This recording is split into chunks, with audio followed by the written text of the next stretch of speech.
Partir à la retraite à 50 ans, ça vous dirait? Ou même dès 40 ans? Ou pourquoi pas encore plus tôt? Imaginez un peu, déjà plus de réveil, mais aussi plus de transports en commun, de bousculades et de précipitations pour arriver à l'heure dans un bureau triste ou sur un chantier bruyant sous un soleil de plomb. Plus de chefs et de collègues acariâtres qui n'hésitent pas à vous rajouter du boulot avant même de vous dire bonjour, avant de vous rappeler que vous avez du retard dans votre production et que la retraite, c'est encore loin. Plus de méthodes à suivre, de tâches répétitives à accomplir, de bagarres permanentes pour boucler vos objectifs, tout cela ne vous apprend rien et ne vous apporte rien. Et en plus, il n'y a plus de café.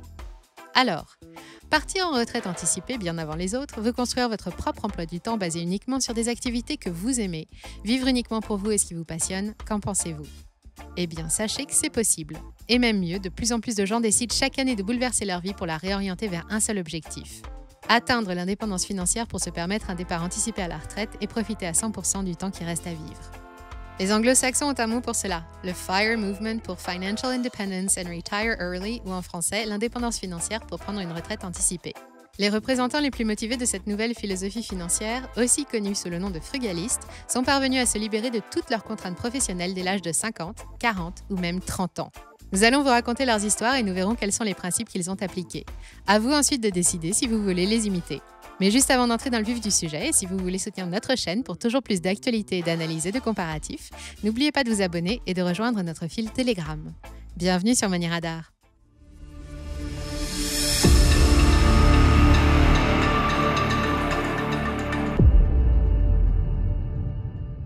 Le mouvement FIRE est né dans les années 90, il est donc plutôt récent et coïncide plus ou moins avec le développement de l'informatique domestique. Il part du principe que toute personne est en droit de pouvoir jouir de son temps et de l'utiliser pour pratiquer des activités plus enrichissantes ou plus réjouissantes. L'objectif est donc de travailler le temps d'amasser un petit trésor suffisant pour vivre correctement par la suite. La méthode est assez radicale mais elle est très efficace. Pour cela, il faut respecter 3 principes: épargne, austérité et investissement. Austérité et épargne sont indissociables car selon les principes les plus radicaux du FIRE, vous devez en théorie épargner 25 fois vos dépenses annuelles. En France et dans la vraie vie, à moins de gagner plus de 30 000 € par mois, c'est bien évidemment intenable. La plupart des candidats à la liberté financière épargnent au minimum 50% de leurs revenus et souvent bien plus. C'est déjà beaucoup mais cela ne suffit pas. Même en épargnant 2 000 € par mois, il faut 25 ans pour constituer un capital qui puisse en rapporter autant par mois hors inflation. Pendant la période d'épargne austérité, il faut investir, et pas n'importe comment. Investir sur des produits qui distribuent des revenus. Ainsi, ces nouveaux revenus sont eux aussi épargnés en partie, et ils produiront à leur tour des revenus, et ainsi de suite. C'est ce que l'on appelle un effet boule de neige. Pour se constituer le même capital, il ne faut plus que 17 ans et demi avec un rendement moyen de 4%. Pourquoi 4%? Parce qu'un groupe de chercheurs de l'université Trinity au Texas a calculé en 1998 que 4% était le taux moyen idéal pour calculer la valeur d'un capital futur qui, une fois placé à son tour à 4%, garantirait un revenu suffisant pour vivre. Prenons un exemple. Vous souhaitez obtenir un revenu annuel de 30 000 €, soit 2 500 € par mois. Selon la règle des 4%, il vous faudra multiplier 30 000 par 100 et ensuite diviser le tout par 4.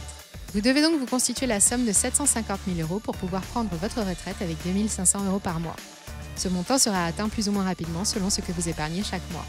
Il faudra par exemple une douzaine d'années en mettant 4 000 € de côté chaque mois et un peu plus de 20 ans avec 2 000 €. Mais il n'est pas rare de voir des adeptes du FIRE épargner bien plus, jusqu'à 90% de leurs revenus, tout en diminuant drastiquement leurs dépenses pour y parvenir, d'où leur nom de frugaliste. How much do you spend a year? We don't budget, but it seems to always end up around $25,000 to $27,000 per year for the family of 3. Grant Sabatier est l'un des plus célèbres d'entre eux. Il est connu pour avoir réalisé l'exploit de passer de 2,26 $ sur son compte en banque à plus d'1 million de dollars, et cela en 5 ans, 3 mois et 6 jours. Il en a fait un livre traduit dans 8 langues, mais pas encore en français, intitulé Financial Freedom, A Proven Path to All the Money You Will Ever Need, ou L'indépendance financière, le chemin le plus sûr pour accéder à tout l'argent dont vous aurez besoin. Il y raconte son histoire. En 2010, à l'âge de 24 ans, il se fait virer d'un boulot de téléconseiller qui lui prenait tout son temps et lui minait le moral parce qu'il n'était pas assez productif. De retour chez ses parents et après une longue période de doute, il calcule rapidement qu'en 3 ans, il a travaillé 4 700 heures, gagné 87 000 $, et que lui restait-il? Rien. Face à ce piètre bilan, comme il a du temps, il lit beaucoup et il tombe sur Your Money or Your Life de Vicki Robin. Ce livre, qui s'est vendu par centaines de milliers d'exemplaires, explique pourquoi il faut changer d'attitude face à l'argent et décrit comment s'y prendre. Grant se retrousse les manches et décide en refermant le livre de devenir millionnaire le plus rapidement possible. Il se découvre une passion pour un tout nouveau marché en plein essor, la publicité Google. Grant devient un expert de Google Ads et se met à proposer son expertise sur Internet. Le succès est immédiat, nous sommes en 2011 et le système est en plein développement. En un an, il signe pour plus de 300 000 $ de contrat et fonde son agence spécialisée dans le marketing numérique. Puis il commence à épargner et à couper dans ses dépenses. Il vit chez ses parents, c'est le moment d'en profiter puisqu'il ne paye pas de loyer. Il ne s'accorde aucun confort excessif ni rien de superflu. Il met d'abord de côté 40%, puis 50%, puis 60% et enfin 80% de ses revenus. Et au matin du 15 novembre 2015, il a réussi. Le solde de son compte s'affiche à 1 006 $ et il fête son 30e anniversaire comme il se doit, autrement dit, toujours aussi frugalement.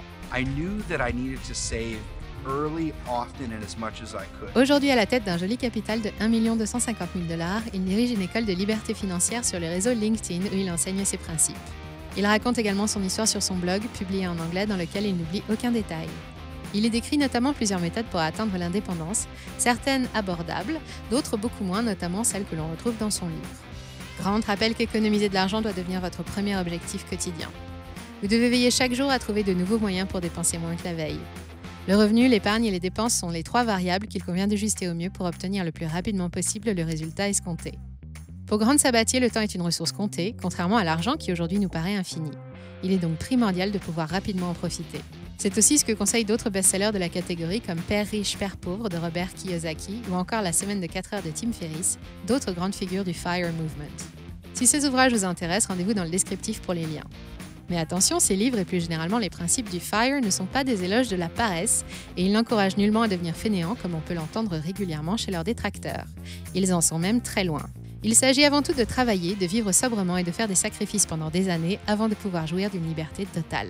Selon Grant Sabatier, ce n'est donc pas un choix facile, mais c'est assurément un choix qui fait grandir, financièrement, moralement et intellectuellement. Et liberté totale ne signifie pas non plus rester à se tourner les pouces en regardant le temps passer, sauf si c'est le programme que vous vous étiez imaginé. Rien n'interdit de travailler par la suite, même après avoir réussi à obtenir une rente suffisante pour vivre confortablement. Mais cette fois-ci, vous pourrez choisir un travail qui vous plaît vraiment, sans aucune considération financière pour vous guider dans vos choix. Vous ne suivrez plus votre portefeuille, mais votre cœur. Mon succès ne parle pas d'argent, il parle de paix, dit Grant Sabatier. Puis il rappelle que la facilité est un ennemi et tout ne vient pas comme ça. Et effectivement, nous l'avons vu, FIRE exige de nombreux sacrifices. FIRE fait grincer les dents des opposants à cette méthode qui la juge trop optimiste et irréaliste. Selon ces derniers, le niveau d'épargne mensuel et les montants de capitaux à atteindre pour obtenir l'indépendance financière sont hors de portée de la plupart des gens. Par ailleurs, les charges évoluent avec la vie et le temps. La famille s'agrandit, la santé qui diminue avec l'âge, les déménagements ou encore une période de chômage bouleversent souvent les budgets et mettent à mal le maintien du niveau de vie, ce qui rend intenable de tels projets pour la plupart d'entre nous. Pourtant, selon un autre célèbre frugaliste et blogueur, Pete Adeny, plus connu sous le nom de Mr. Money Moustache, l'argument n'est qu'à moitié vrai. Pour lui, chaque parcours de vie est différent et les petits ruisseaux font les grandes rivières. 200 $ mis de côté chaque mois pendant 20 ans permettent d'obtenir près de 75 000 $. Pour quelqu'un qui gagne 1 200 $ par mois, c'est une fortune et croyez-moi, il saura comment faire pour que cet argent lui rapporte le plus possible. Son blog est en anglais mais il regorge d'informations et notamment de témoignages de frugalistes du monde entier. Il y répond également à la principale critique portée au mouvement FIRE dès la page d'accueil. Que se passerait-il si tout le monde faisait la même chose? Toute l'économie en serait affectée. Plus personne ne consommerait, ce serait une catastrophe planétaire. Sauf qu'il n'y a aucun scrupule à avoir car le moteur d'une économie n'est pas la consommation mais la productivité, rappelle Mr. Money Moustache. L'investissement et l'épargne mis entre les mains d'entreprises via le crédit ou les marchés boursiers permettent d'améliorer la productivité. Et le principal moteur de la croissance, c'est justement la productivité. En outre, Pete Adeny explique ensuite que même si tout le monde devenait frugaliste, les placements intéressants ne disparaîtraient pas. Certes, notre société s'engagerait sur la voie de la décroissance, qui représente actuellement la seule solution contre la dégradation de notre environnement, mais il y aura toujours des entreprises à la recherche de capitaux ou des personnes ayant besoin d'un logement et les placements à distribution de revenus continueront d'exister. Pour résumer, si les objectifs des frugalistes ne manquent pas de charme, le chemin peut paraître long pour parvenir à atteindre l'indépendance financière. Néanmoins, chaque vie est différente et les principes du FIRE peuvent être mis en pratique à toutes les échelles. Réduire drastiquement les dépenses en consommant moins, rechercher de nouvelles sources de revenus et épargner au moins 50% des revenus mensuels pour les investir avec un rendement de 4% peuvent permettre d'obtenir de beaux résultats avec un peu de patience. Il est possible enfin de se constituer un complément de revenus qui soit capable de couvrir les dépenses principales et parfois même les extras en 20 ans, en 15 ans ou même encore moins. Plus vous commencez tôt, plus vous épargnez et plus vous investissez judicieusement, plus vous aurez de chances de réussir. Et le meilleur moyen pour cela est d'utiliser le principe du DCA ou Dollar Cost Averaging ou encore en français, l'investissement progressif. C'est aussi le plus simple. Il s'agit d'investir régulièrement dans une même valeur, idéalement une entreprise qui paye des dividendes, et de laisser le système faire son travail aussi longtemps que nécessaire. Le montant investi est toujours le même, quel que soit l'état de la bourse. En procédant de cette façon, vous achetez lorsque les prix sont hauts, mais également lorsqu'ils baissent, et vous vous affranchissez totalement de la volatilité à court terme. Au final, votre portefeuille sera constitué de nombreux titres de la même société, mais acquis à des prix toujours différents. Oubliez les états d'âme des marchés pendant plusieurs années et dormez sur vos deux oreilles, car investir en utilisant le DCA avec un horizon à long terme, comme c'est souvent le cas dans les stratégies FIRE, vous garantit de bien meilleures performances que la spéculation, qui est de toute façon incompatible avec la recherche de sécurité. Pour en apprendre encore plus et si vous souhaitez entrer dans le détail des méthodes utilisées par les adeptes du FIRE, visitez les sites de Grande Sabatier ou Mr Money Moustache, dont vous trouverez les liens dans le descriptif. Plongez-vous aussi dans les différents ouvrages que nous avons cités. Rien ne vous empêche ensuite d'adapter leurs conseils à votre propre situation. Si notre vidéo vous a été utile ou qu'elle vous a plu, n'hésitez pas à cliquer sur j'aime et à la partager. Enfin, n'oubliez pas que le meilleur moyen de nous soutenir, c'est de vous abonner pour encore plus d'actualités, d'avis et de comparatifs. Et pour être sûr de ne rien manquer, rejoignez-nous sur notre fil Telegram. C'était Money Radar, à très bientôt.